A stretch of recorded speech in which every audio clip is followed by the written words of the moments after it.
I have to share with you what one of my cute little neighbors did. It just made me think of how my granddad used to always harp on being the change. Like if I ever had a problem with one of my sisters or something was going on at school, he always came back with, "Well, Jennifer, why don't you be the change?" And it drove me crazy because I wanted them to change. Like I didn't want to have to work, right? So Kev and I live in this tiny little apartment. We're in this apartment complex.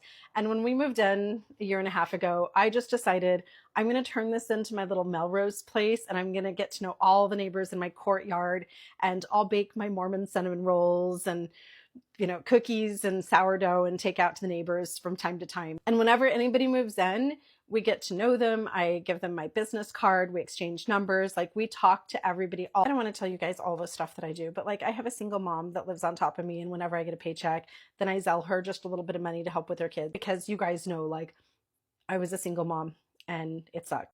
Anyway, so we had this little newlywed couple that moved in, and one morning, not too long after their wedding, their car wouldn't start, and Kev was on his way to work, and sweet Kevin went out and got out his whatever the thing is that he uses when my battery's dead, and he started their car for him and got him on their way.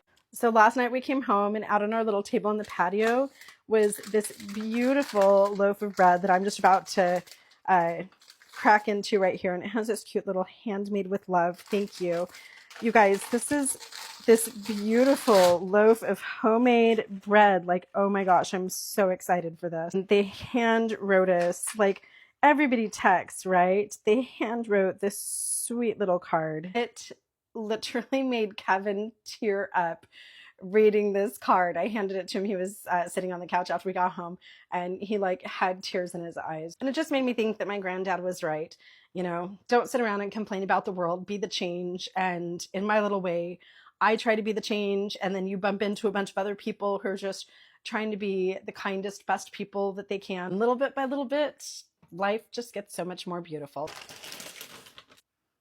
It smells like chocolate. No, this is not the ballerina farm mandolin. I went out on foot to a local market and bought this from a local craftsman.